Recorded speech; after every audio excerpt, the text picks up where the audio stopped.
쓰였습니다. 갈라디아서는 기독교 복음을 이해하는 데 큰 도움을 주는 책입니다.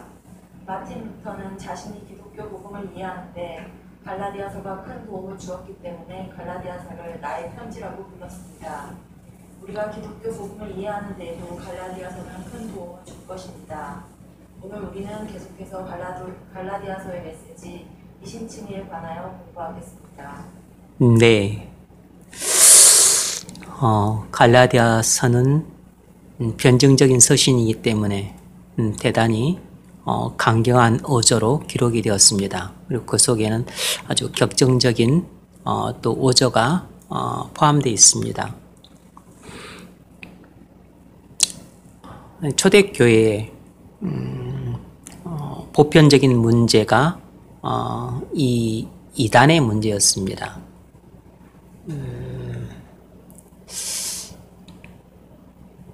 구약 시대에는 거짓 선지자들이 문제였죠.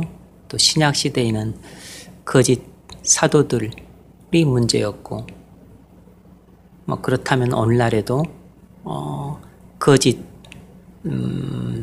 목사들이 문제라는 것을 아셔야 됩니다. 그런데 그런 이야기 하기가 조금 조심스럽죠.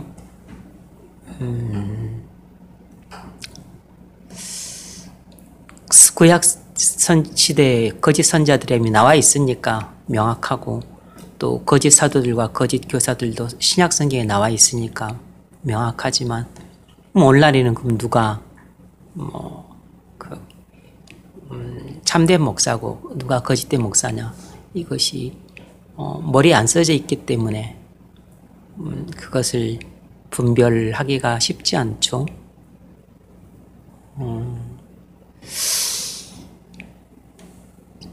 초대교회가 성령 충만했던 건 사실이지만 또 혼란스러웠던 것도 사실입니다.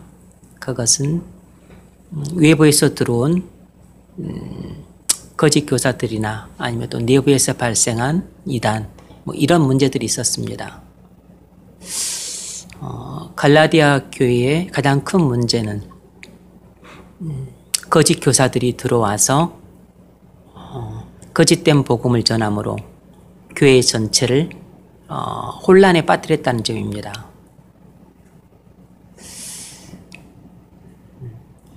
그런데 우리는 성경을 읽을 때 이것이 오늘날 교회의 상황과 밀접하다는 생각은 거의 대부분 안 하고 있죠. 그렇게 적용하면서까지 대부분 읽지는 않으니까. 그런데 이것이 오늘날 교회에 시사해 주는 바가 크다는 점에서 우리에게 중요한 메시지를 던져줍니다. 자, 문제 읽어보세요. 갈라디아서 1장부터 6장까지 읽으십시오. 갈라디아서의 핵심 메시지는 무엇입니까? 네. 갈라디아서의 핵심 메시지는 무엇인가? 이제 갈라디아서의 핵심 메시지는 아니지만, 갈라디아서의 주제는 이신칭의죠. 이신칭의죠. 그런데 이제 이 이신칭의를 어떤 방식으로 전개해 나가냐면, 그 점은 뒤에서 좀 이따 설명을 하겠습니다. 갈라디아서 전체 메시지는 이신칭의입니다.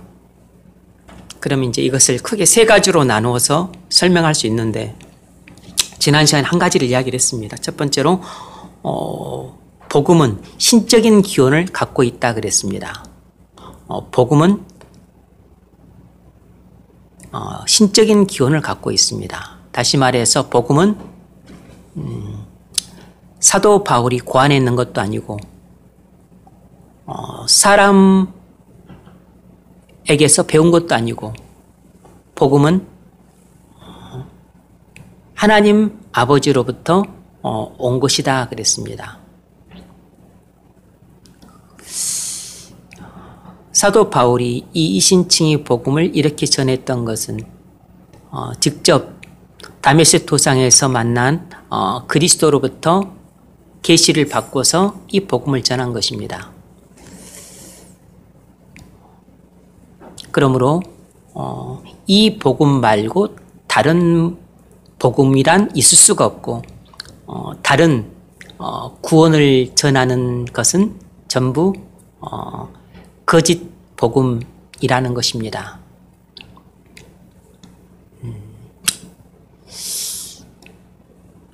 이것을 좀 분명히 하는 것이 좋죠. 두 번째로 이제 오늘 우리가 배울 것은 이것입니다.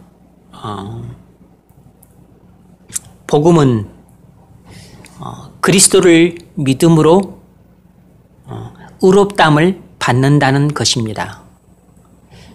복음은 그리스도를 믿음으로 의롭다함을 받는다라는 것입니다. 이것이 바로 복음의 내용이에요. 복음이 무엇이냐? 복음은 예수 그리스도를 믿음으로 말미암아 의롭다함을 받는다.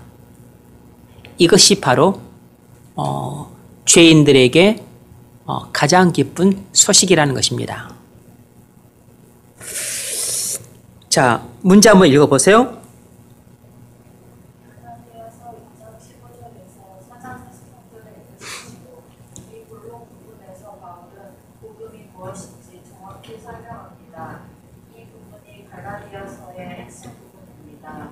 여기서 사도 바울이 전하는 복음의 메시지는 정확히 무엇입니까?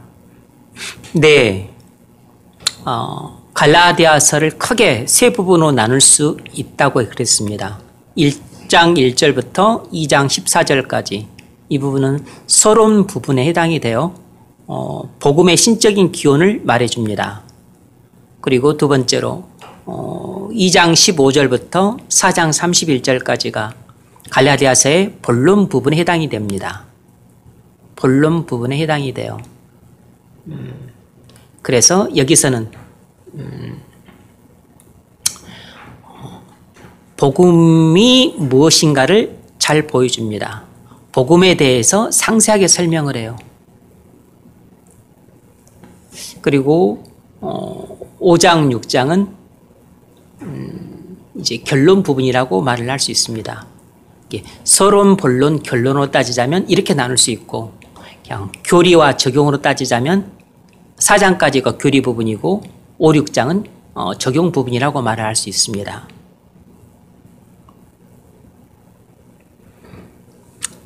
자, 바울이 이 본론 부분에서 전하는 복음의 메시지는 무엇인가? 이렇게 말할 수 있습니다. 사도 바울이 이 갈라디아서 본론 부분에서 전하는 복음의 메시지는 이런 것이에요.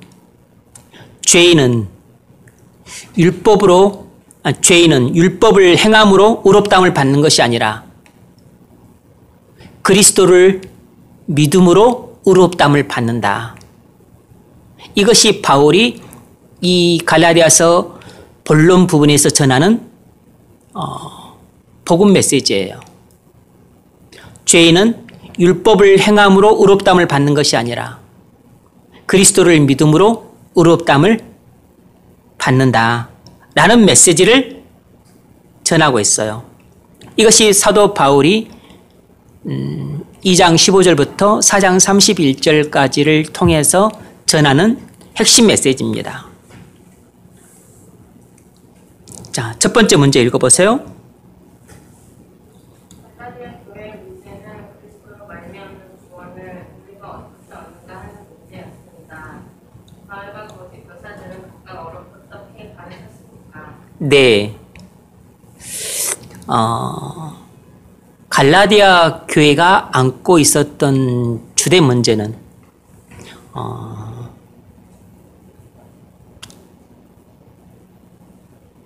구원 문제였어요. 구원 문제. 구원 문제였다고. 다시 말하면 칭의 문제였습니다.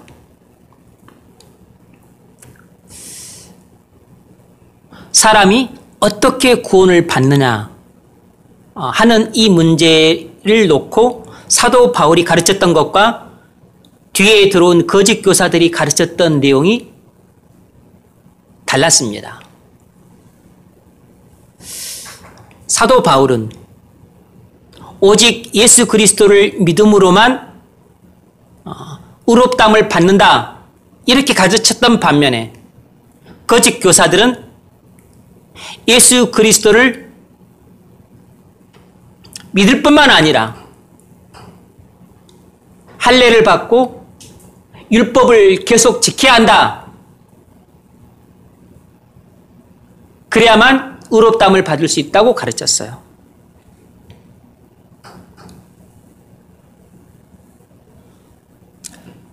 바울은 그리스도를 믿음으로만 의롭다함을 받는다라고 가르쳤는데 이 거짓 교사들은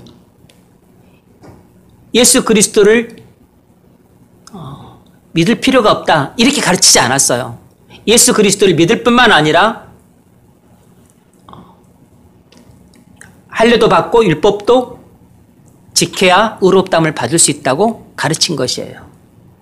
그러니까 결과적으로 거짓 교사들의 가르침은 사도 바울의 가르침 위에 다른 가르침을 또 얹은 거죠. 자, 거기에 문제가 나왔죠. 누구 가르침이 갈라디아 교인들에게 더 설득력 있게 들렸겠습니까? 그것은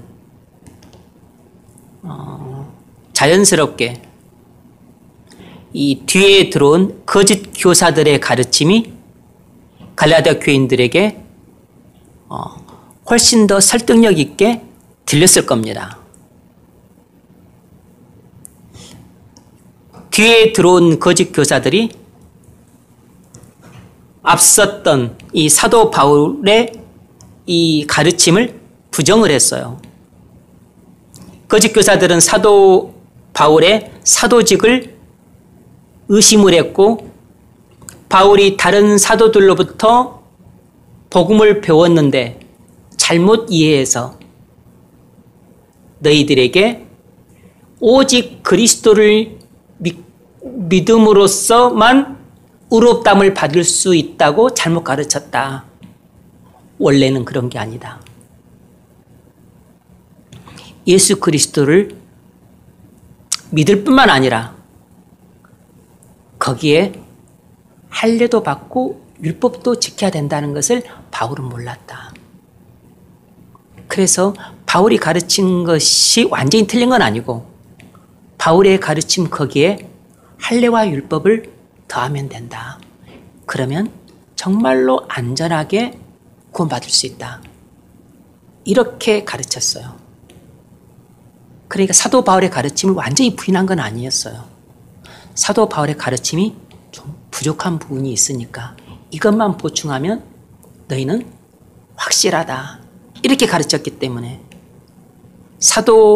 거짓 교사들의 가르침이 잘못되었을 것이라고는 생각하기 어려웠던 거죠. 왜냐하면 사도 바울의 가르침을 완전히 부인하지 않았기 때문에 사도 바울의 가르침이 좀 부족하기 때문에 거기에다가 우리가 가르친 것을 보충하면 완전한 구원을 받을 수 있다. 이렇게 가르친 것이에요. 사도 바울의 가르침만으로는 부족하니까 우리가 가르친 것을 보충해라. 그러면 너희의 구원이 완전해질 것이다. 이런 취지로 가르쳤기 때문에 이 거짓 교사들의 가르침이 잘못되었을 것이라고 갈라디아 교인들이 의심하지 못했던 거죠.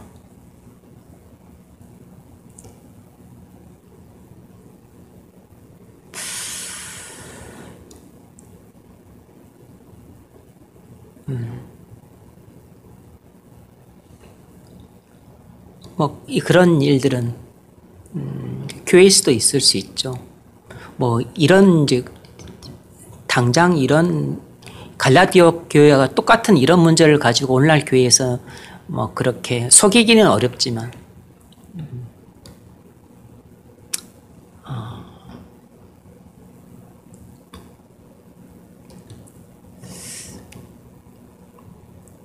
이런 복음에 합당한 생활뿐만 아니라 복음적인 목회에 대해서도 뒤에 들어온 또 다른 목사들이 뭐 그렇게 이제 뭐 말할 수 있죠. 뭐 복음을 설교하는 것 중요하고 진리를 배우는 것 중요하고 하긴 한데 뭐 그래도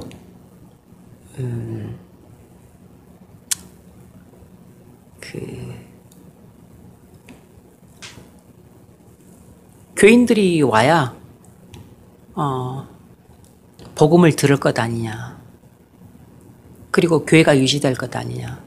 그리고 와야 또 변화될 것 아니냐. 그러면서 교인들을 교회로 오게 할 수 있는 어떤 인간적인 방법, 또 약간 좀 세상적이라고 평가할 수 있는 그런 방법을 조금 쓰는 것도 뭐 나쁘지 않다. 뭐 그런 취지로 이렇게 좀 이야기했었을 때 뭐 설득력이 있을 수 있죠.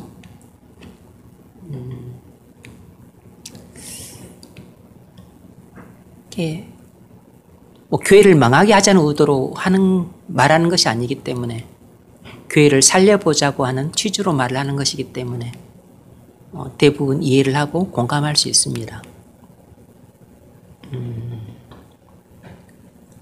네, 그런데 그런 그 방법을 생각해내는 마인드가 그렇게 올바른 것은 아닌 거죠. 그 의도야 선한 것이지만 이런 방법이 나온 그런 생각은 복음적인 생각이라고 볼기는 어렵습니다. 만일 예수님이 그런 마인드를 가지고 일을 하셨다면 이 땅에서 사역하셨을 때 그렇게 핍박을 받지 않았을 겁니다. 그렇게 유대인들의 반발을 사지 않았을 것이에요. 얼마든지 유대인들의 호감을 얻고 그리고 호의를 입어서 호응을 끌어낼 수 있었을 겁니다. 훨씬 더 능력 있게. 그런데 예수님은 제발로 찾아온 수만의 무리들을 호감을 얻거나 호의를 얻거나 호응을 끌어내기 위한 그런 수단이나 방법은 사용하지 않으셨어요. 예수님이 그랬다면, 그리고 또 사도 바울도 또 그랬잖아요.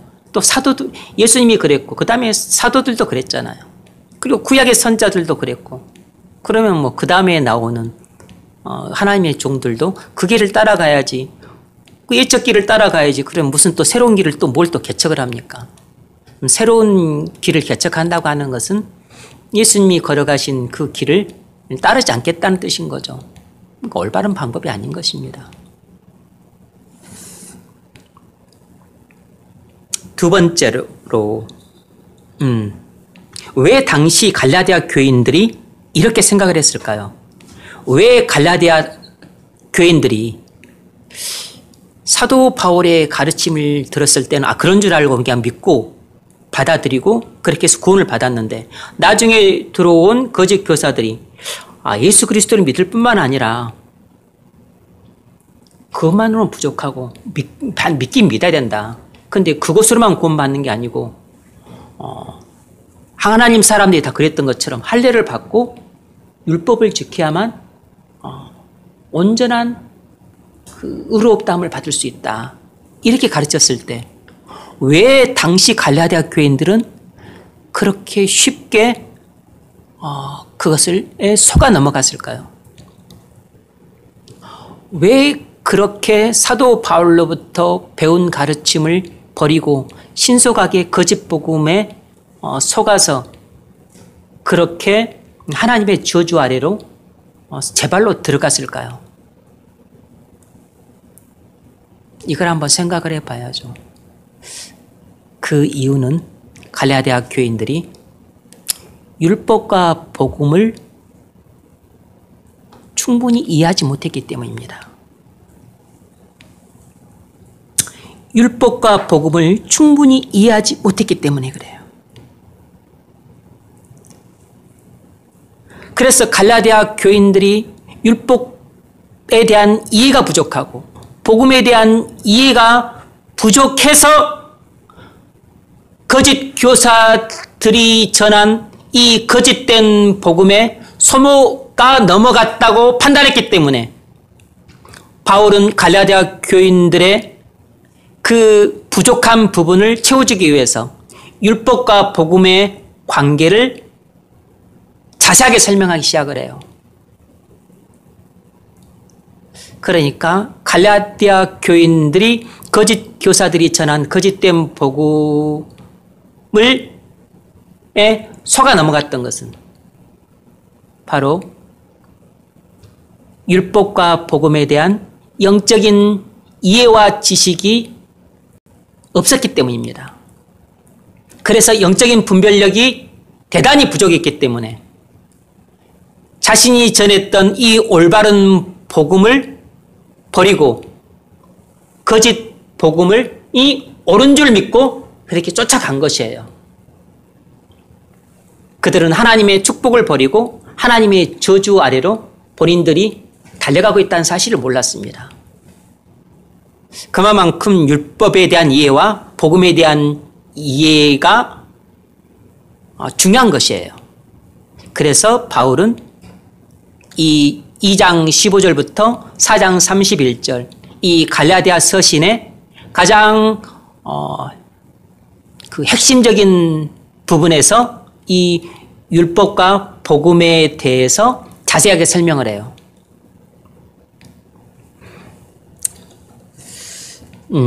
오늘은 좀 이것을 좀 읽어보면서 설명을 하겠습니다. 자, 2장 15절부터 2장 21절까지 읽어보세요. 우리는 본래 유대인이요 이방제인이 아니로되 사람이 의롭게 되는 것은 율법의 행위로 말미암음이 아니요 오직 예수 그리스도를 믿음으로 말미암는 줄 알므로 우리도 그리스도 예수를 믿나니 이는 우리가 율법의 행위로서가 아니고 그리스도를 믿음으로써 의롭다함을 얻으려 함이라. 율법의 행위로서는 의롭다함을 얻을 자가 없느니라. 네. 2장 15절부터 21절까지는 이신칭의 교리를 설명합니다. 갈라디아서의 주제인 이신칭의 교리를 자세하게 설명하고 있어요. 특별히 16절에서 그 점을 잘 설명하고 있죠. 사람이 의롭게 되는 것은 율법의 행위에서 난 것이 아니요 오직 예수 그리스도를 믿음으로 말미암는다. 이렇게 정의하고 있어요. 우리가 율법의 행위에서가 아니고 그리스도를 믿음으로 의롭다함을 얻으려 함이라. 이신칭의 교리를 다각도로 설명하죠. 네, 17절 읽으세요. 만일 우리가 그리스도 안에서 의롭게 되려 하다가 죄인으로 드러나면 그리스도께서 죄를 짓게 하는 자냐? 결코 그럴 수 없느니라. 만일 내가 헛던 것을 다시 세우면 내가 나를 범법한 자로 만드는 것이라. 내가 율법으로 말미암아 율법에 대하여 죽었나니 이는 하나님에 대하여 살려 함이라. 내가 그리스도와 함께 십자가에 못 박혔나니 그런즉 이제는 내가 사는 것이 아니요 오직 내 안에 그리스도께서 사시는 것이라. 이제 내가 육체 가운데 사는 것은 나를 사랑하사 나를 위하여 자기 자신을 버리신 하나님의 아들을 믿는 믿음 안에서 사는 것이라. 내가 하나님의 은혜를 패하지 아니하노니 만일 의롭게 되는 것이 율법으로 말미암으면 그리스도께서 헛되이 죽으셨느니라. 아멘. 자, 여기서 바울은 두 가지를 말하죠. 그리스도께서 우리의 모든 죄를 위하여 속죄하셨다.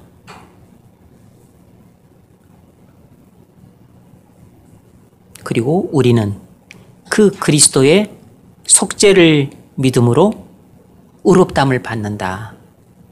이 두 가지 사실을 이야기를 합니다. 이것이 이신칭이 복음의 주된 내용을 이루는 거죠.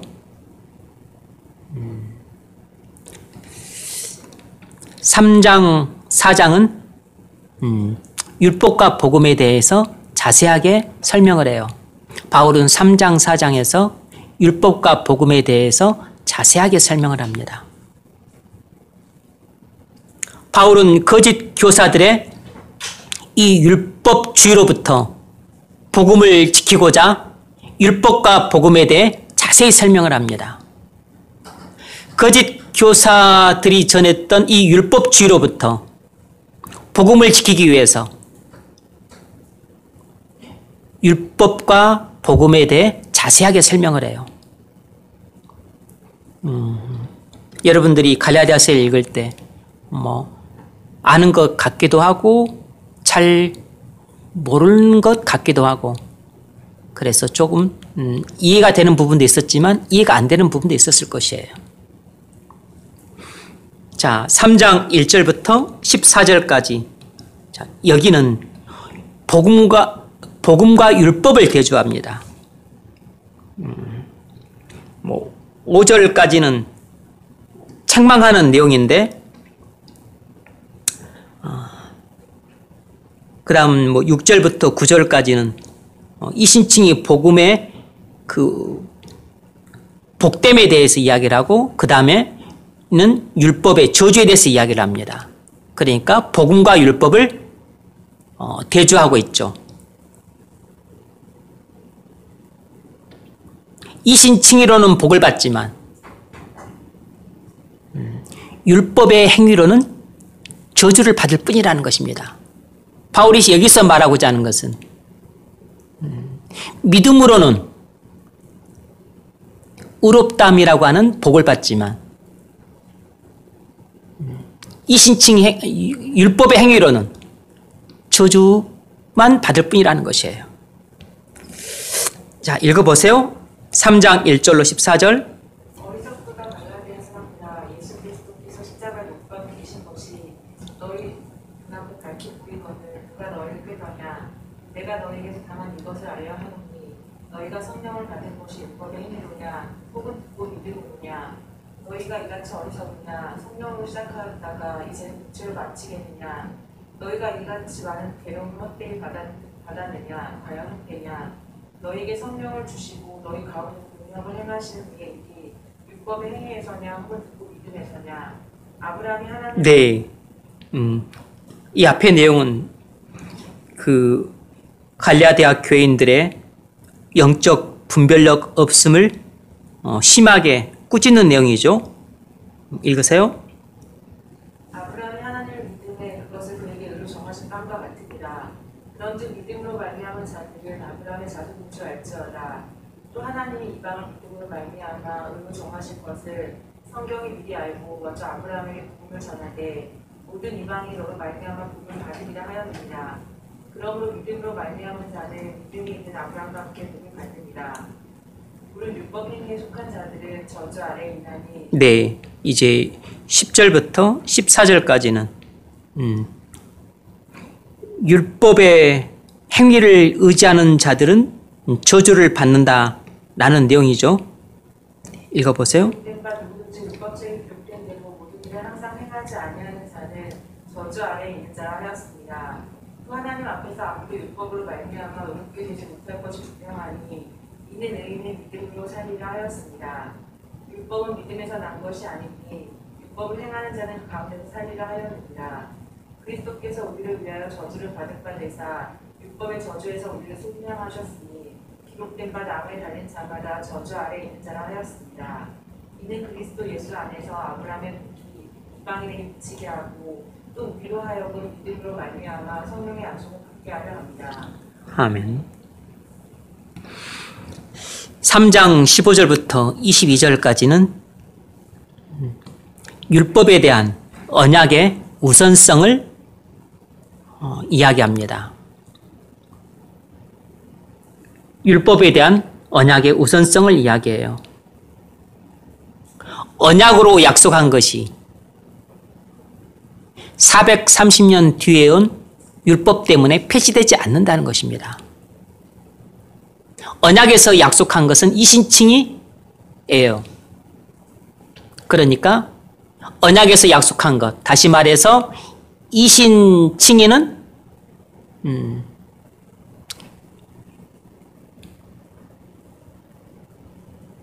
430년 뒤에 온 율법 때문에 없어지지 않는다는 것이에요. 읽어보세요. 15절. 형제들아 내가 사람의 애대로 말하노니 사람의 언약이라도 정한 후에는 아무도 폐하거나 더하거나 하지 못하느니라. 이 약속들은 아브라함과 그 자손에게 말씀하신 것인데 여럿을 가리켜 그 자손들이라 하지 아니하시고 오직 한 사람을 가리켜 내 자손이라 하셨으니 곧 그리스도라. 내가 이것을 말하노니 하나님께서 미리 정하신 언약을 430년 후에 생긴 율법이 폐기하지 못하고 그 약속을 헛되게 하지 못하니라. 만일 그 율법이 율법에서 난 것이면 약속에서 난 것이 아니니라. 그러나 하나님의 약속으로 말미암아 아브라함에게 주신 것이라. 그런즉 율법은 무엇이냐? 범법함으로 더하여진 것이라. 천사들을 통하여 한 중보자의 손으로 베푸신 것인데 약속하신 자손이 오시기까지 있을 것이라. 그 중보자는 한 편만 위한 자가 아니나 하나님은 한 분이시니라. 그러면 율법이 하나님의 약속들과 반대되는 것이냐? 결코 그럴 수 없느니라. 만일 능히 살게 하는 율법을 주셨더라면 우리가 반드시 율법으로 말미암았으리라. 그러나 성경이 모든 것을 죄 아래에 거두었으니 이는 예수 그리스도를 믿음으로 말미암는 약속을 믿는 자들에게 주려 함이라. 아멘.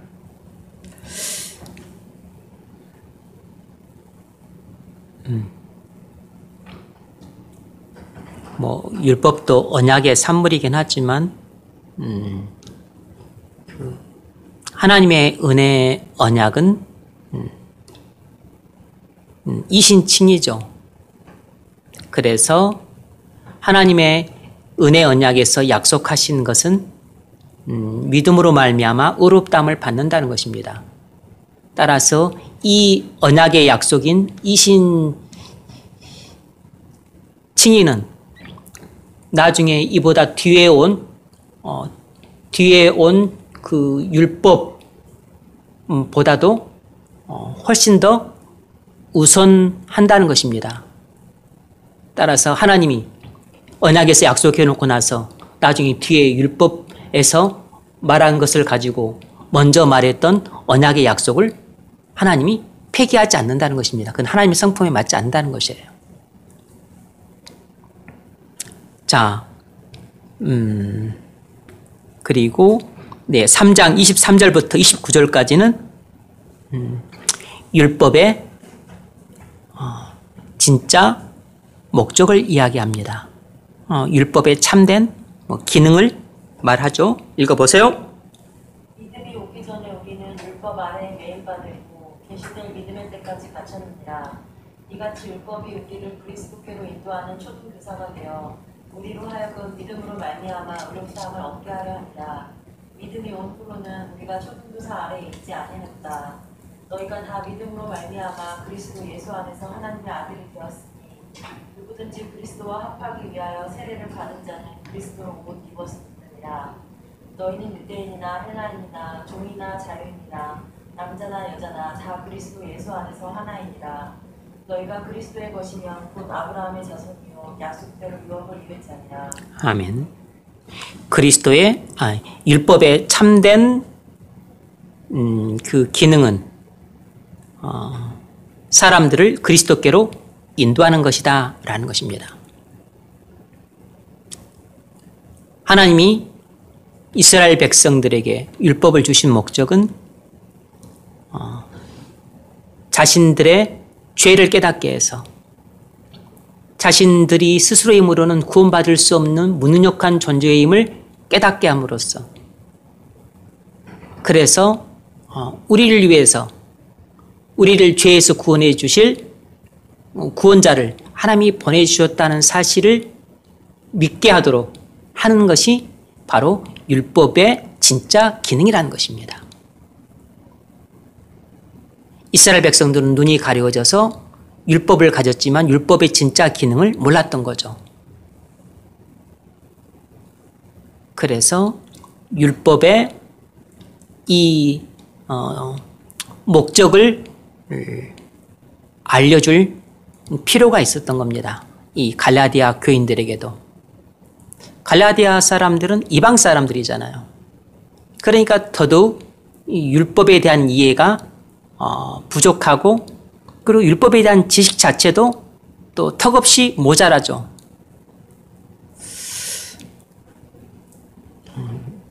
여러분이 예수를 믿어서 구원을 받았다 하더라도 성경 전반에 대한 이해가 부족하고 교리 전반에 대한 지식이 약하면 갈라디아 교인들처럼 나중에 들어온 교사들에 의해서 여러분들이 거짓 복음을 들을 때 분별 못하고 이것이 더욱 심오한 가르침이구나.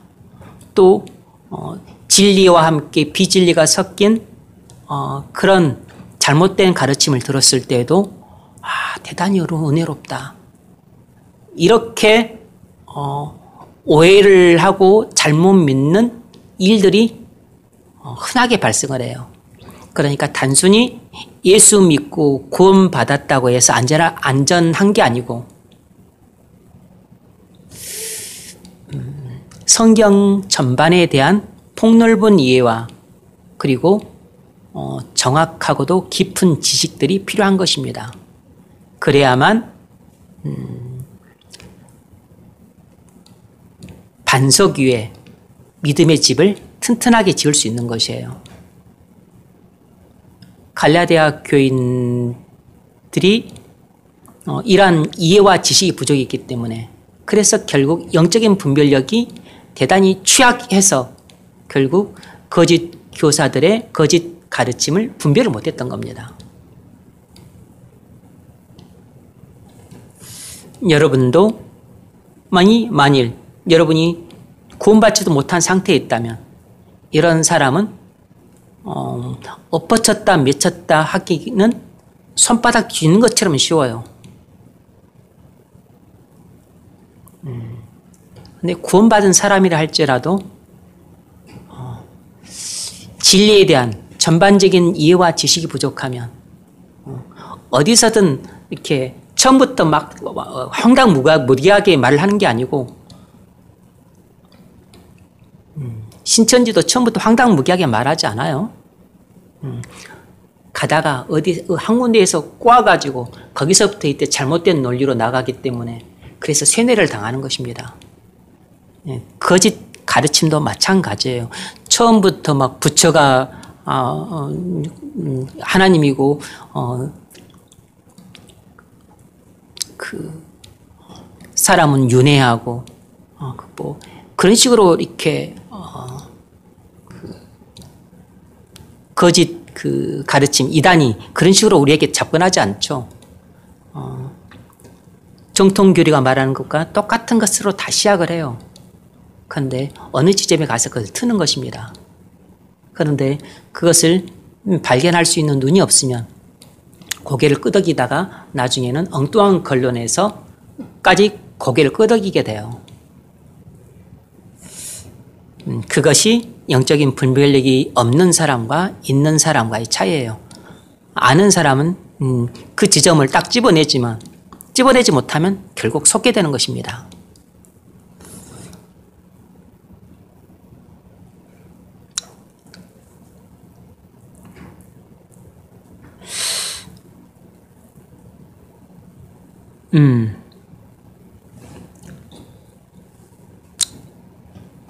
이제 4장이 나오는데 4장 1절부터 7절까지는 율법 아래에서의 삶과 복음 안에서의 삶을 대조하고 있어요.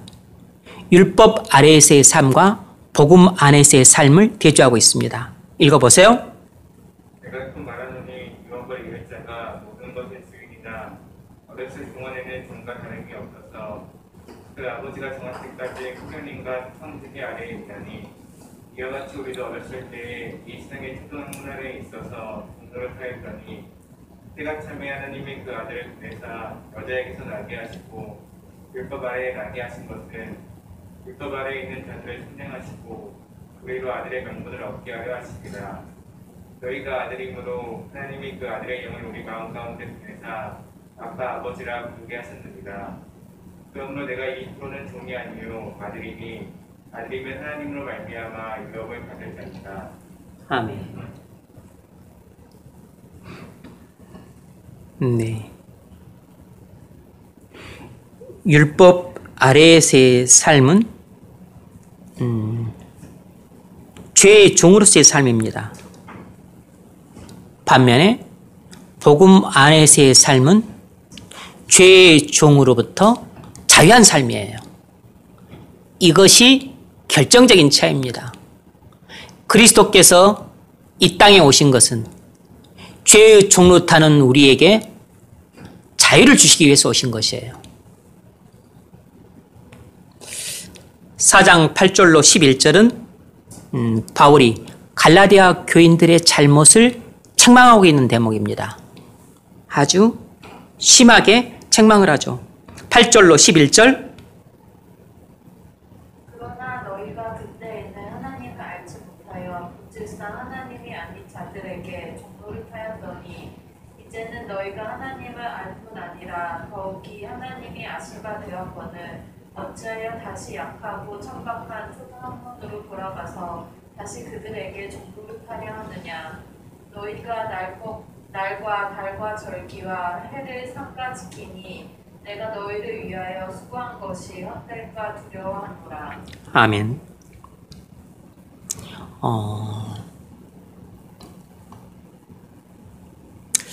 그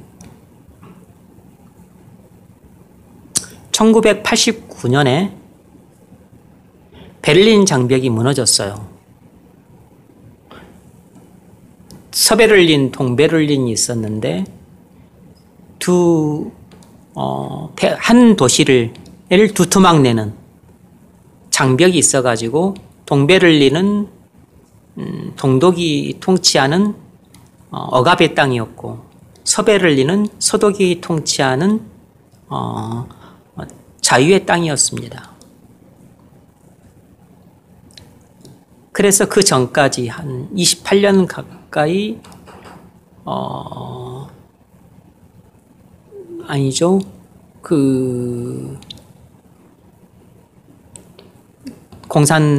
동독 공산당이 들어선 이후 이 동독은 억압의 땅이었어요. 그런데 베를린 장벽이 이제 무너지고 동독 정권이 무너지면서 독일이 통일이 되었죠. 그래서 당시 독일은 비밀 경찰들의 또 보이지 않는 검문, 검색, 그리고 억압 이런 것들로 이 독일 동독 사회가 유지가 되고 있었어요.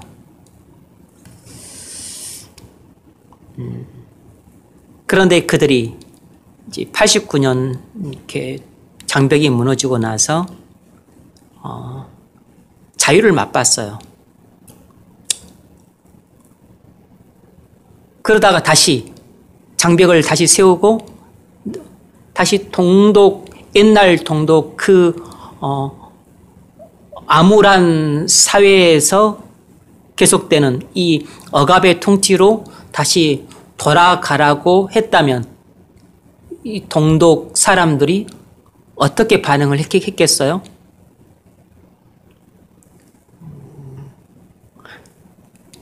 차라리 그냥 내게 총을 쏴라. 이제는 도저히 그렇게는 못 산다. 아마 그렇게 반응들을 하는 사람들이 나타났을 겁니다. 한 번 자유를 맛본 사람들은 다시 억압의 사슬에 매이는 이 종된 삶으로 돌아가는 것은 차라리 죽는 것만 못하다고 생각을 하게 돼요. 자유를 아예 맛을 안 봤으면 모르는데 이것이 갈라디아 교회의 모습으로 비춰볼 수 있어요.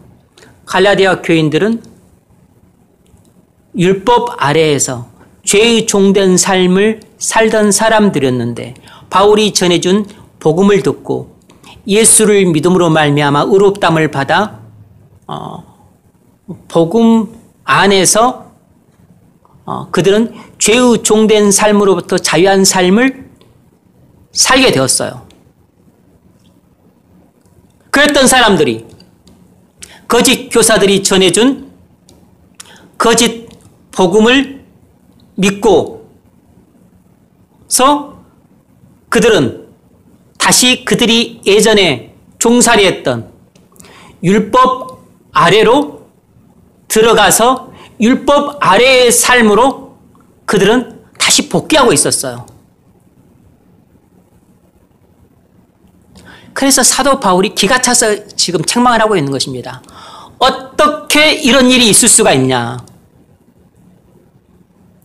그리스도께서 너희를 죄의 종의 사슬에서 끊기 위해서 십자가에서 피 흘려 죽으셨는데 너희가 그것을 믿고 죄의 사슬에서 끊어짐을 당해서 그리스도 안에서 죄의 종으로 생활로부터 자유를 얻었는데 기껏 그리스도의 보혈로 그 얻은 죄의 종된 생활로부터의 자유를 버리고 다시 율법 아래로 기어 들어가서 죄의 종된 생활로 너희가 복귀한다는 것이 그게 말이 되느냐? 이렇게 꾸짖고 있는 것입니다. 너희가 미친 것 아니냐? 너희가 제정신을 가지고 그럴 수 있냐? 이렇게 책망하고 있는 것이에요.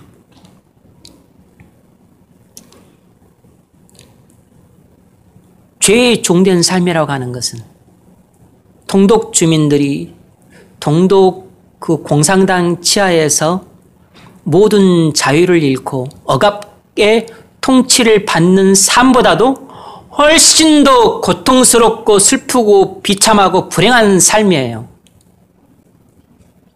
왜냐하면 율법 아래에서 죄의 종된 삶이라고 하는 것은 단순히 고통과 불편함만 있는 것이 아니고 하나님의 영원한 저주 아래에서 나중에 영원한 지옥으로 떨어지는 결과가 오기 때문에 이 삶은 동독 아래에서 자유를 잃고 억압의 통치를 받는 그런 삶보다 훨씬 끔찍하고 비참한 삶인 것입니다.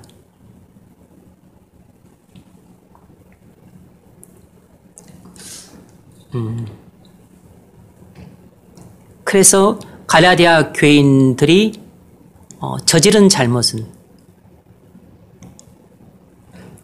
동독 주민들이 그 베를린 장벽 무너지면서 맛보고 누렸던 이 빵보다 더 중요한 이 자유를 버리고 우리는 호네커 총리가 다스리는 이 동독 공산당 치하에서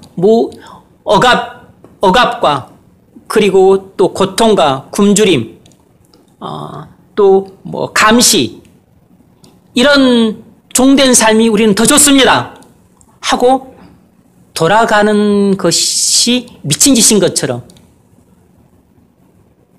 갈라디아 교인들이 저지른 그 일은 이런 미친 짓보다 훨씬 더 미친 짓에 해당되는 것이었어요. 그래서 바울이 이 갈라디아 교인들의 잘못을 심하게 책망하고 있는 겁니다. 4장 12절부터 20절까지는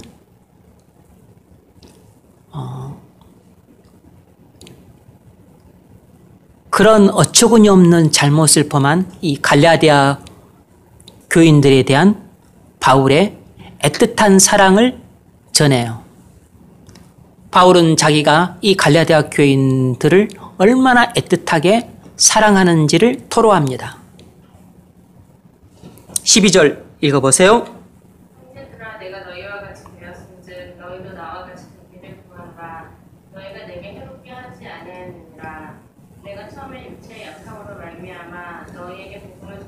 것을 너희가 아는 바라. 너희를 시험하는 것이 내 육체에 있을 때 이것을 너희가 업신여기지도 아니하며 버리지도 아니하고 오직 나를 하나님의 선사와 같이 또는 그리스도 예수와 같이 영접하였도다.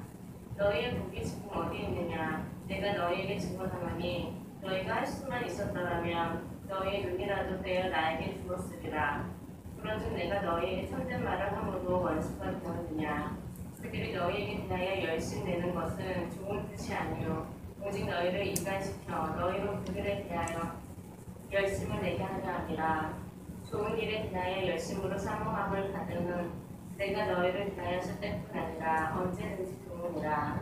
나의 자녀들아, 너희 속에 그리스도의 형상을 이루기까지 다시 너희를 위하여 회산하는 수고를 하노니 내가 이제라도 너희와 함께 있어 내 연속을 높이려 함은 너희에 대하여 의복이 있으리라.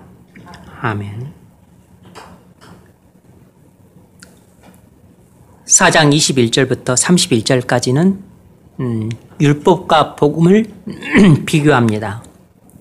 사도 바울이 갈라디아 교인들의 영적인 이해를 돕기 위해서 율법과 복음을 비유적으로 설명하고 있어요.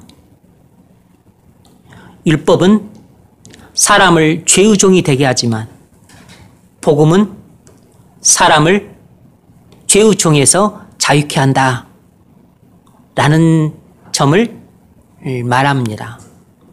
율법은 사람을 죄의 종이 되게 하지만 복음은 사람을 죄의 종으로부터 자유케 한다 라는 것입니다.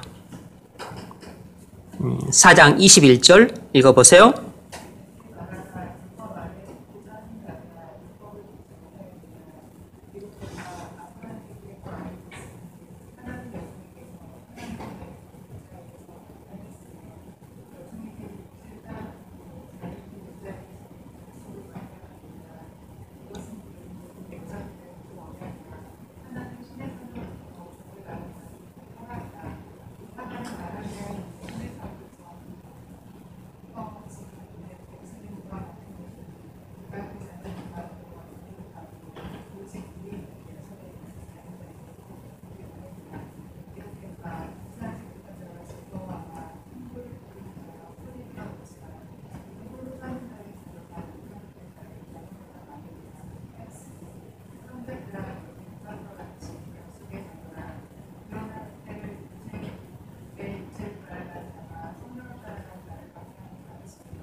아멘.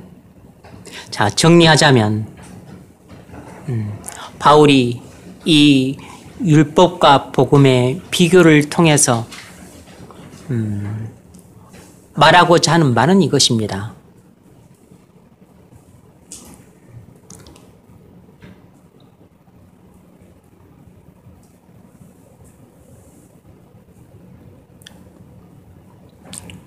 율법의 행위로는 절대로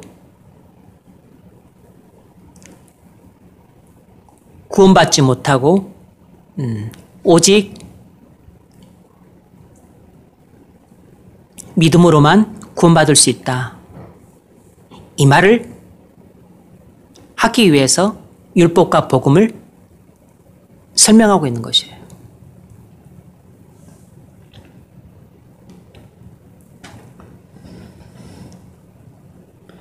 율법을 지킴으로는 절대로 의롭다함을 받을 수 없고 오직 그리스도를 믿음으로써만 의롭다함을 받을 수 있다는 점을 바울이 다각도로 조명을 하고 있어요.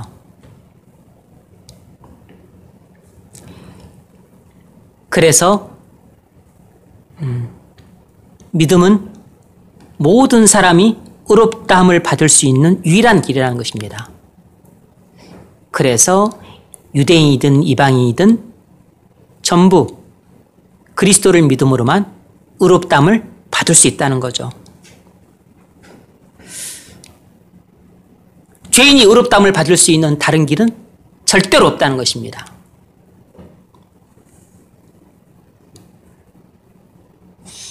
바울이 얼마나 현명한 사람이고 그리고 철두철미한 사람인지 알 수 있는 것은 갈라디아 교인들이 올바른 복음을 버리고 거짓된 복음에 속아서 복음 안에서 율법 아래로 그렇게 들어간 것은 그 잘못에 대해서만 책망할 뿐만 아니라 그 원인이 율법과 복음에 대한 이해가 부족했기 때문에 이런 결과가 왔다고 판단을 한 것이에요.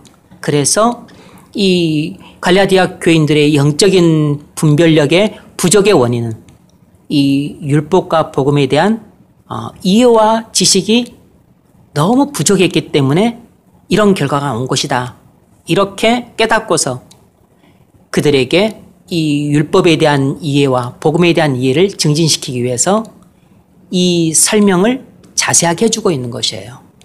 그래서 갈라디아 서신의 본론 부분을 이 율법과 복음에 대한 설명으로 채우고 있는 것입니다. 그래서 갈라디아서는 주제는 이신칭이지만 이신칭이라는 주제를 이끌어가는 전개 방식은 율법과 복음에 대한 비교 대조를 통해서 이신칭이라는 주제를 도출하고 있는 것이에요. 그러니까 로마서의 주제도 이신칭이지만 전개 방식은 전혀 다르죠. 여기는 고난당하고 있는 로마의 성도들에게 위로를 주기 위해서 그리고 또 담대한 순교를 할 수 있도록 하기 위해서 그들에게 구원의 확신을 주기 위한 목적으로 기록을 했어요. 구원의 확신을 주기 위한 목적으로 이신칭이라는 주제를 설명을 하고 있는 것이고 여기는 구원의 확신을 주기 위해서가 아니고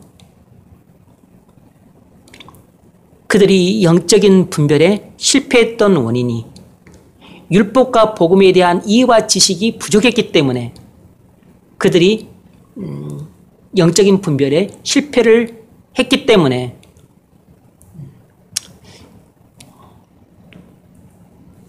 율법과 복음에 대한 그 이해의 증진을 위해서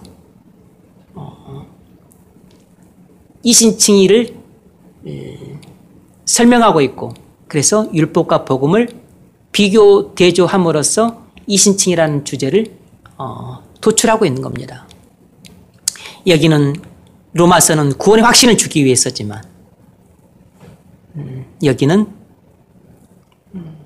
율법과 복음에 대한 이해를 증진시키기 위해서 이 서신을 기록한 것이에요. 외관상 주제는 똑같지만 기록한 배경이 다르기 때문에 서신의 목적도 다른 것입니다. 주제가 같다고 해서 모든 게 같은 게 아니에요. 주제는 같지만 서신을 기록한 목적이 완전히 달라요. 여기는 율법과 복음에 대한 이해 증진을 통해서 영적 분별력 향상시키기 위해서 이 서신을 기록한 것이고 여기는 확신을 주기 위해서 이 서신을 기록한 것이에요. 두 번째 문제 읽어보세요. 이러한 내용을 토대로 볼 때 율법에 대한 사도 바울의 교훈은 무엇입니까? 네, 율법에 대한 사도 바울의 교훈은 한마디로 말하면 율법은 아무도 의롭게 만들지 못한다는 것입니다. 율법은 아무도 의롭게 만들지 못한다는 것이에요. 율법은 오히려 사람에게 저주를 가져올 뿐이라는 것입니다. 우리는 나름대로 도덕적으로 살면 의인이라고 생각합니다. 나름대로 철학과 소신대로 살면 훌륭한 삶을 산다고 평가를 해요. 그러나 사람의 생각과는 달리 이런 율법주의적인 삶은 사람을 하나님의 저주 아래로 몰고 가는 것입니다. 그러나 세상은 그런 점에 대해서 완전히 까막눈이에요.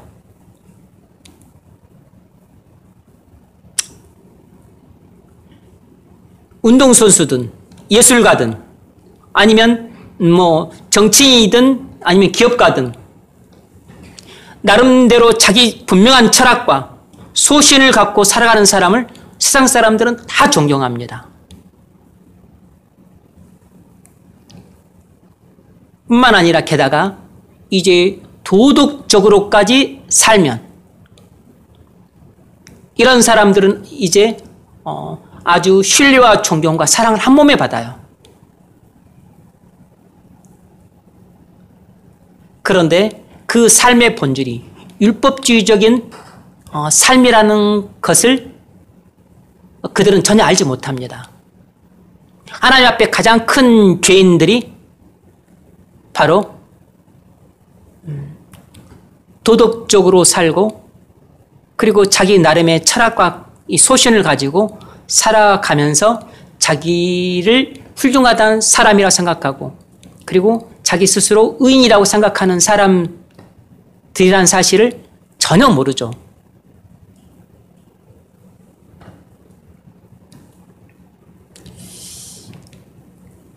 하나님이 율법을 주신 목적은 바로 사람들로 하여금 자기가 죄인임을 깨닫게 하는 데 있는 것입니다. 하나님의 율법이 아니고서는 어떤 사람도 자기가 죄인임을 깨달을 수가 없어요. 그래서 사람들을 하나님의 율법 앞에 세우는 것이 그토록 중요한 일인 것입니다. 예수 그리스도의 십자가의 복음을 전하는 것보다 반드시 그 앞에 성결돼야 될 일이고 그리고 그것만큼이나 중요한 일이에요.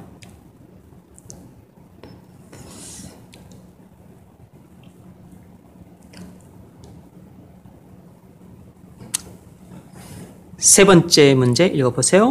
그렇다면 우리가 전해야 할 복음은 무엇입니까? 네, 그렇다면 우리가 전해야 될 복음은 무엇인가? 한 문장으로 말하자면 이렇게 말할 수 있습니다. 우리는 오직 우리의 모든 죄를 대속해 주신 예수 그리스도를 믿음으로만 의롭다함을 받는다. 이것이 복음의 핵심 메시지예요. 우리는 우리의 모든 죄를 대속해 주신 예수 그리스도를 믿음으로만 의롭다함을 받는다. 간단하죠. 그리스도를 믿음으로만 의롭다함을 받는다라는 것입니다. 근데 그 그리스도가 누구죠? 우리의 모든 죄를 대속해 주셨다는 것이에요. 그래서 이렇게 복음을 한마디로 말할 수도 있고 두 마디로 나눌 수도 있고 이것을 또 네 마디로 나눌 수도 있고 10마디로 나눌 수도 있고 하는 거죠.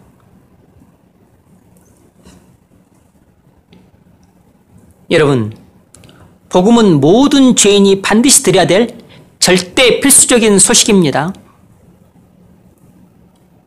어떤 사람도 복음을 듣지 못하고서는 구원받을 수가 없어요. 복음이 전해지지 않는 곳에 사는 사람들은 구원에 이를 수가 없습니다.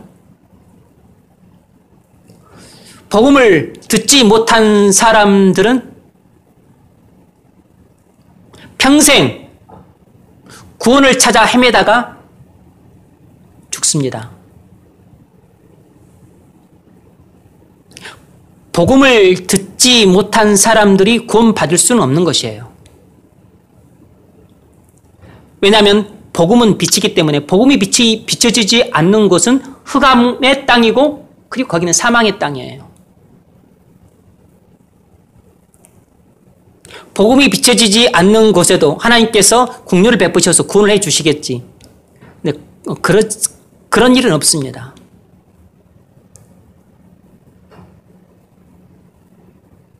복음을 듣지 못한 사람들은 착하게 살았든 훌륭하게 살았든 상관없이 모두 그들은 모두 율법 아래에서 살아왔기 때문에 율법의 저주를 받아 영원한 지옥에 떨어지는 것입니다.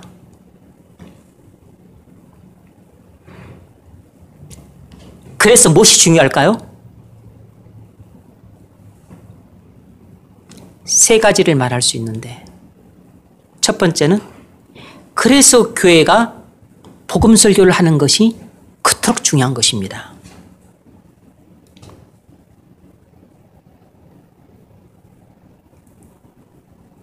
유대인들은 복음을 듣지 못했기 때문에 할례를 받고 율법을 지키면 구원받는다고 믿었습니다. 마찬가지로 오늘날 교회가 강단에서 복음 설교를 하지 않으면 무슨 일이 일어나냐면, 교인들일지라도 타고난 본성상 율법주의적인 성향을 갖고 태어나요. 그래서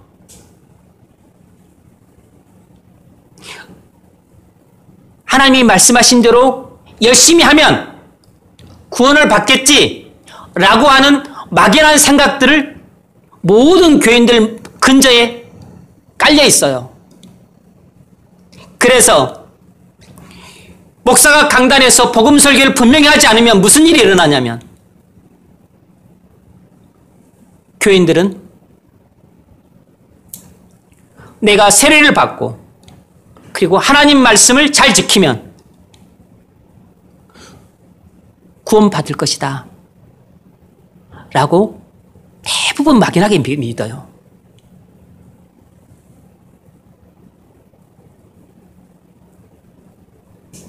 그래서 아주 심성이 고운 사람, 아주 착하게 살아가는 사람, 많이 베푸는 사람, 봉사를 열심히 하는 사람들을 보면 틀림없이 구원받은 사람이라고 생각을 해요. 게다가 11조를 하고 직분을 받고 교회 봉사까지 열심을 하면 그런 확신은 더 굳어집니다. 거기서 한술 더 떠서 교회 생활을 오랫동안 열심히 왔던 사람들, 집안 대대로 믿는 집안의 사람들, 중직자로서 상당한 헌신을 해왔던 사람들은 확신이 있는 그 무엇으로도 좀처럼 깨지지 않을 아주 강하고 굳센 확신을 갖게 돼요. 그래서 그런 성향을 가진 많은 사람들이 있는 교회에서 복음 설교를 하게 되면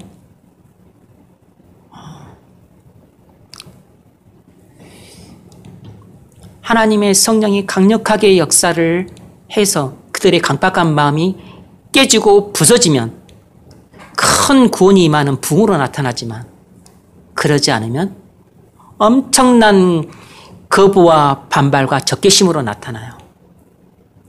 그래서 그런 설교를 계속해야 되는 담임 목사를 그들은 도저히 받아들일 수가 없어요. 그래서 그런 설교에 대해서 깨닫고 공감하고 또 은혜 받고 하는 사람이 일부 있을 수 있죠. 그런 일부 사람들의 호응은 받을 수 있어도 대다수 사람들은 그에 대해서 반발을 합니다. 그리고 미움과 분노가 그 마음속에 일어나는 것을 참을 수가 없어요. 그래서 이 목사의 그런 설교에 대해서 반응이 두 쪽으로 나눠지기 때문에 교회가 다툼과 분열이 나타날 징조가 보여요. 그래서 이런 목사에 대해서 평가가 대단히 안 좋습니다. 왜냐하면 교회 성도들의 그를 이렇게 거의 양부시키다시피 했잖아요.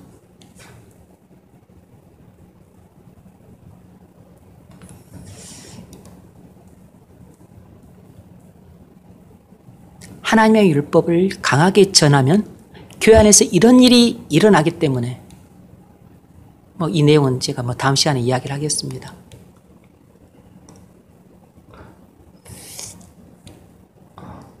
모든 목사가 다 아는지 모르겠지만 어쨌든 아는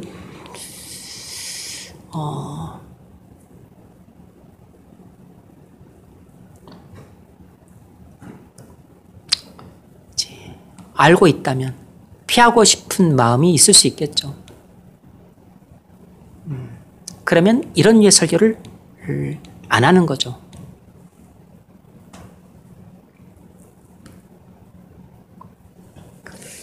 (4장 9절) 읽어보세요.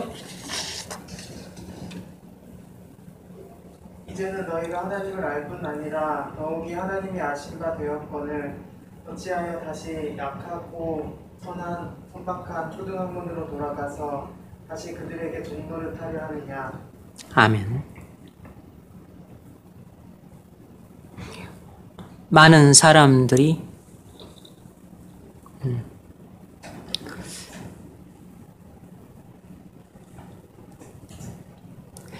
복음 설교를 분명히 듣지 못하게 되면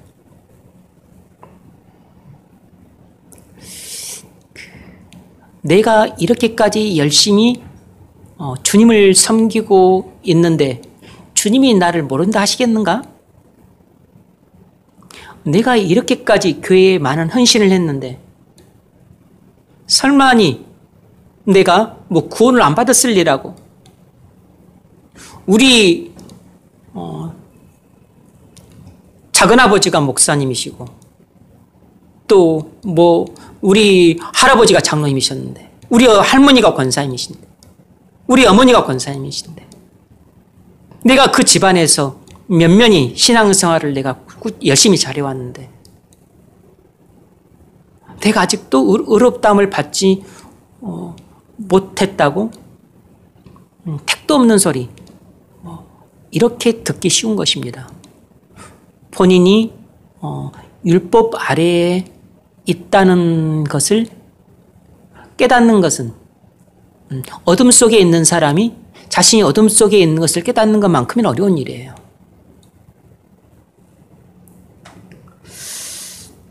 (5장 1절로 4절) 읽으세요.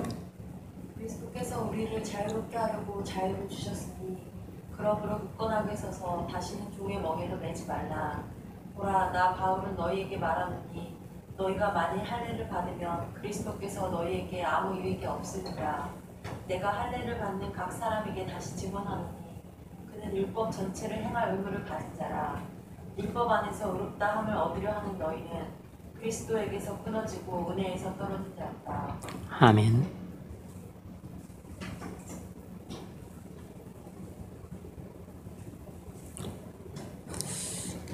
오늘날 교회는 복음 설교를 하는 것보다 교인들을 교회에 많이 모이게 하는 것을 훨씬 더 중요하게 여깁니다. 복음 설교를 하면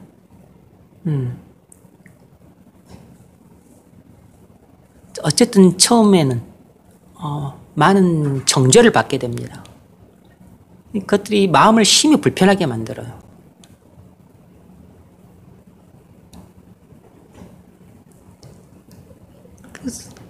불쾌하고 마음이 얹잖아요. 그러면 이제 교회에 나오고 싶은 마음이 줄어들고 설교를 듣고 싶은 마음이 안 생기고 예배 때마다 마음이 무거워지니까 싫은 것입니다. 그러니까 있던 교인도 예배 잘 안 나오니까 주변 사람을 데리고 교회 나오겠어요? 본인도 마음이 불편한데.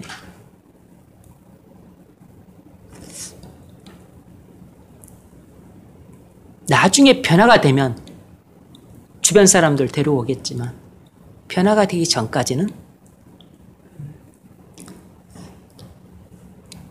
본인도 예배에 나왔다 안 나왔다 그렇게 되는 거죠. 그러면 이제 교회 분위기가 좀 어두워지고 침체된다 싶은 경향이 생기기 때문에 교인들이 싫어하는 것이에요. 목사님들 마음이 편하겠어요? 그리고 이제 또 목사의 사역을 또 평가해야 된다고 생각하는 그런 착각에 빠져 있는 또 장로들이 또 목사 사역에 대해서 평가를 하죠. 잘하느니 못하느니. 뭐 장로님들이라고 해봤자 무시하는 것은 아닙니다. 실상이 그렇기 때문에 이야기를 하는 것이에요. 그냥 눈에 보이는 대로 그냥 평가를 해요. 눈에 보이는 대로 평가를 할 뿐입니다. 많이 모이면 분위기 너무 좋다고 생각을 하죠. 사실 여러분, 많이 모이는 게 뭐 분위기 나쁘겠습니까? 많이 모이는데 눈물 흘리면서 애통해하는 사람 있겠어요? 다 즐거워하지.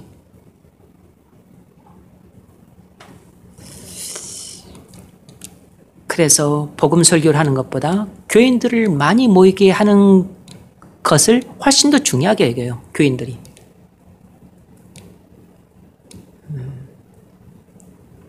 그러니 목사가 선택을 해야죠.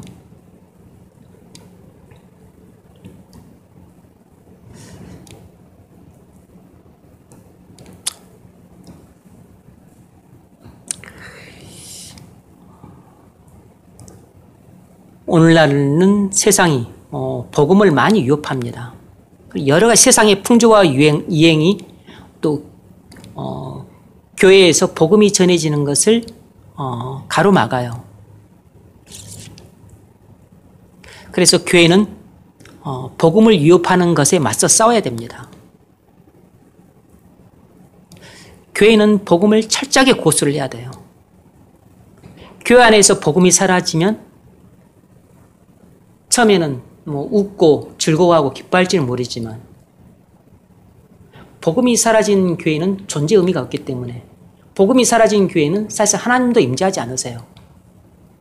하나님이 떠나간 교회는 나중에 자멸합니다. 서구교회가 그랬죠.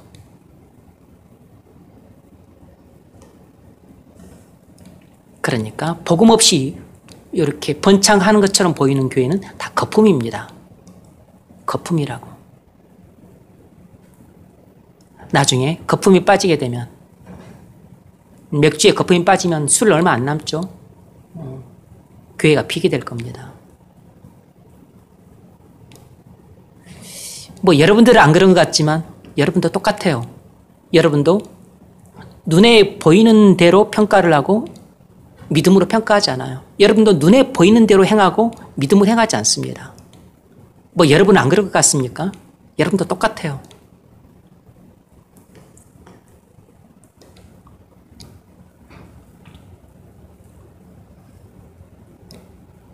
믿음으로 행하기가 얼마나 어려운지 아세요?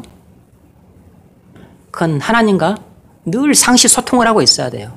성령의 인도를 하루 24시간 끊임없이 받고 살아가는 사람이 라야 믿음으로 행할 수 있는 겁니다. 그렇지 않으면 우리는 자동적으로 항상 눈에 보이는 대로 행하는 것으로 복귀하게 돼 있어요. 오늘 좀 말씀 좀 들었다 그래서 여러분들이 또 한동안은 믿음을 행할 것 같아요? 아닙니다. 예배당 문 나가자마자 눈에 보이는 대로 행합니다. 우리는 자동 복귀적으로 항상 눈에 보이는 대로 행하는 것으로 복귀하게 돼 있어요. 두 번째로 뭐가 중요하냐면 여러분이 주변 사람들에게 전도하는 게 중요한 것입니다. 왜냐하면 복음은 모든 죄인이 반드시 들어야 될 절대 필수적인 소식이기 때문입니다. 복음을 듣지 못한 사람은 절대로 구원받을 수 없어요. 복음이 들려지지 않은 곳에 거하는 사람들은 흑암과 사망의 땅에 거하는 사람들이기 때문에 그들이 가야 될 곳은 영원한 어둠이 있는 지옥밖에 없어요. 여러분의 아버지, 엄마가 그런 상태에 있는 겁니다. 여러분의 형제간, 여러분의 사랑하는 친구들이, 여러분 동료들이 그런 상태에 있는 것이에요. 복음을 듣지 못하는 사람은 구원의 길을 찾지 못하기 때문에 평생 헤매다가 죽습니다. 여러분이 사랑하는 사람에게 줄 수 있는 최고의 선물은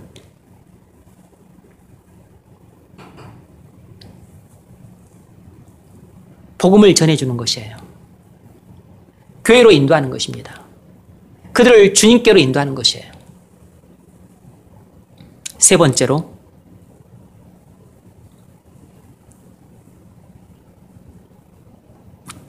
교회가 해외 선교에 열심을 내는 게 중요한 겁니다.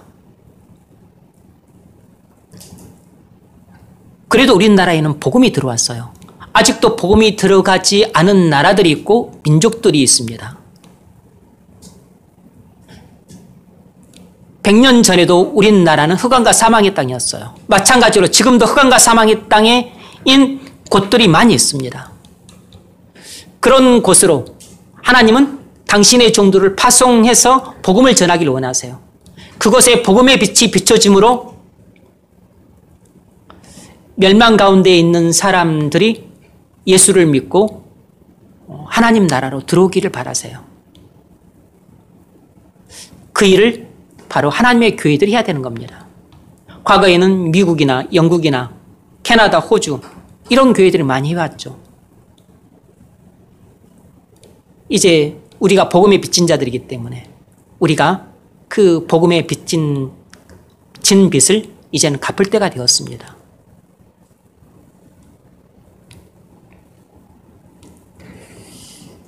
자, 적용점을 읽어보세요. 여러분은 복음에 대한 충분한 이해와 그 중요성을 알고 있습니까? 그래서 부지런히 주변 사람들에게 복음을 전하고 있습니까? 율법에 대한 올바른 이해, 복음에 대한 올바른 이해 아주 중요합니다. 그리고 복음은 우리가 생각하는 것보다 1000배, 만배 훨씬 더 중요해요.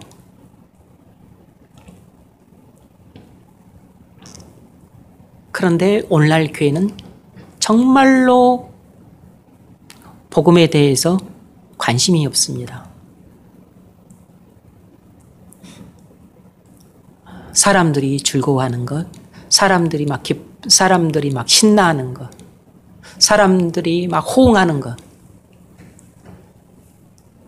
그리고 막 으쌰으쌰하고 막 즐겁고 어깨춤을 추고, 그래서 교인들이 많이 모이는 것, 그래서 날로 막 번창하는 것처럼 보이는 것, 그런 것에 대단한 가치를 둬요. 뭐 교회에 교인이 많이 모이는 것 자체를 탓할 필요는 없죠. 그런데 그것이 정말 복음을 듣고 변화가 되어서 헌신과 수고를 위해 그렇게 모이는 거라면 우리가 박수칠 일이죠. 근데 그런 게 아닌 복음이 없는 교회에 그런 일이 일어나는 것은 그건 문제입니다. 그건 거품이라고. 거품은 때가 되면 다 꺼집니다. 아무쪼록 갈라디아 교회의 문제는 영적 분별력의 문제였습니다. 그래서 바울은 그 갈라디아 교회의 문제의 핵심을 정확하게 진단하고서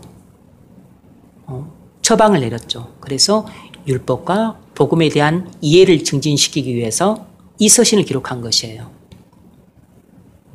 그래서 이 신칭이 이 교리를 자세하게 설명하되 율법과 복음을 비교 대조해서 설명하고 있는 것입니다.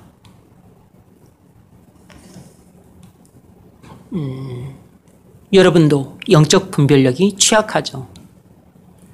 따라서 율법에 대한 깊은 이해와 복음에 대한 깊은 이해가 필요합니다. 구원받은 것으로 충분하지 않아요. 갈라디아 교인들이 넘어졌던 것처럼 우리도 넘어질 수 있습니다. 그러므로 우리도 영적 분별력을 고양시켜야만 어떤 이단이나 사입이나 잘못된 가르침에 현혹당하지 않을 수 있어요.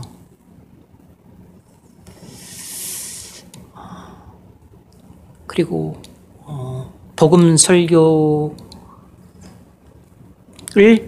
교회가 하는 것이 얼마나 중요한지 알아야 됩니다. 이것은 모든 죄인들이 반드시 들어야 될 필수적인 소식이에요. 그 소식을 듣지 못한 사람들은 전부 지옥에 갑니다.